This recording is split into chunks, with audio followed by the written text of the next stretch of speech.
Azamkan si penceletuk, hanya monyet, bersiap dikandangin polisi. Dua haters ini sedang naik daun. Sayangnya, daun yang dinaikinya daun busuk, yang membuat keduanya terancam masuk bui. Serius. Mungkin saat ini yang paling menyedot atensi publik adalah Edi Mulyadi. Betul? Si Edi inilah yang viral lewat video terkait penolakan terhadap pemindahan ibu kota negara (IKN) di Penajam Pasir Utara, Kalimantan Timur, Kaltim.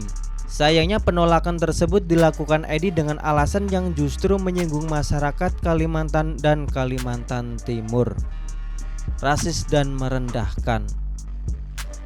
Selain menyinggung warga Kalimantan, dari kejadian tersebut ternyata Edi sudah dilaporkan lebih dulu ke pihak kepolisian karena terkait ujaran kebencian kepada Menteri Pertahanan Prabowo Subianto.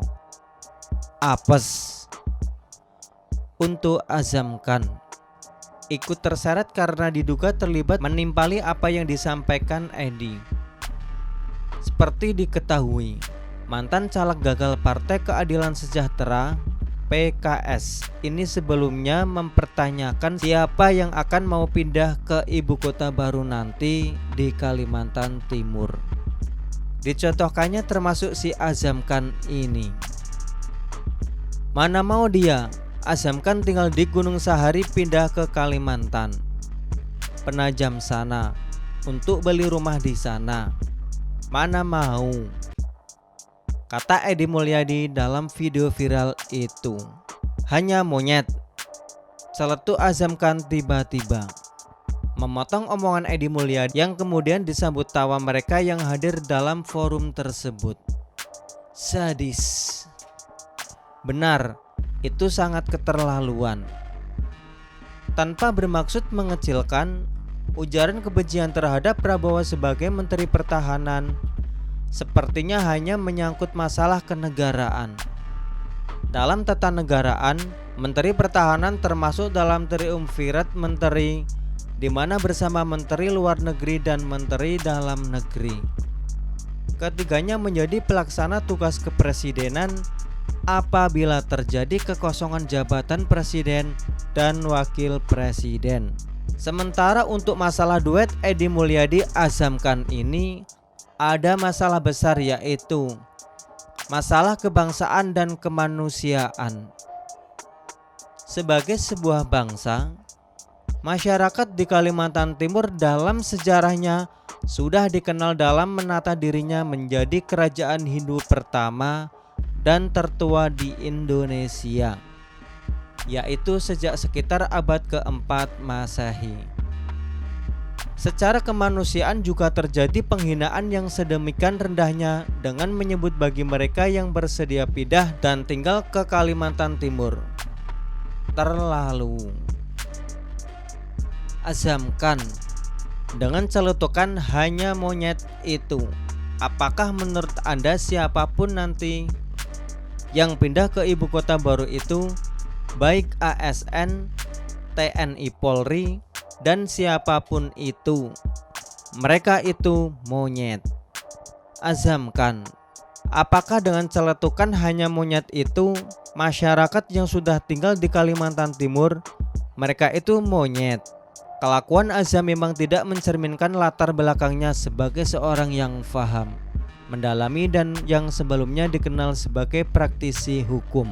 Azamkan sebelumnya diketahui adalah pengacara dari Imam Besar Ex Front Pembela Islam (FPI) Habib Rizik Syihab (HRS), ex Ormas FPI, dan pernah memberikan pendapatnya bahwa organisasi Hizbut Tahrir Indonesia (HTI) tidak bisa dibubarkan. Tapi kalau melihat bahwa dia pernah menjadi pengacara HRS dan ex-FPI, ketika Azamkan berkata merendahkan seperti itu, ya wajar-wajar saja. HRS saja dalam acara yang seharusnya berisi hal yang mengagungkan Nabi Muhammad SAW saja teriak-teriak dengan kata "Lo te". Juga sebelumnya penghinaan Sampurasun menjadi campur racun. Sementara FPI dibanding dengan menyampaikan kebaikan dengan cara ngobrol-ngobrol cantik, ormas ini lebih greng dengan aksi pecah-pecahin kaca ataupun lempar-lempar batu. Nah, jadi kalau melihat Azam Khan berbuat tidak sopan seperti itu, yang memang sudah habitatnya, karena berasal dari kubangan yang sama, lingkungan pertemanan yang sama, dan mungkin saja grup WA yang sama.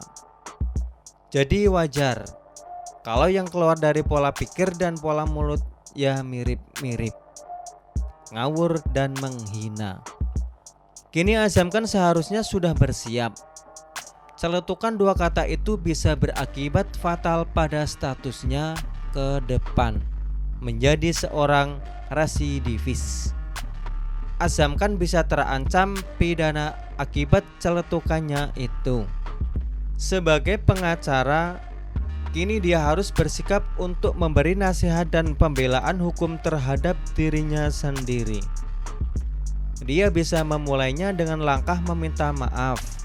Tapi dalam sebuah acara yang sekarang sudah di almarhum Indonesia Lawyer Club, Fadlizon pernah berkata bahwa meminta maaf menandakan bersalah, dan bersalah harus mau bertanggung jawab secara hukum.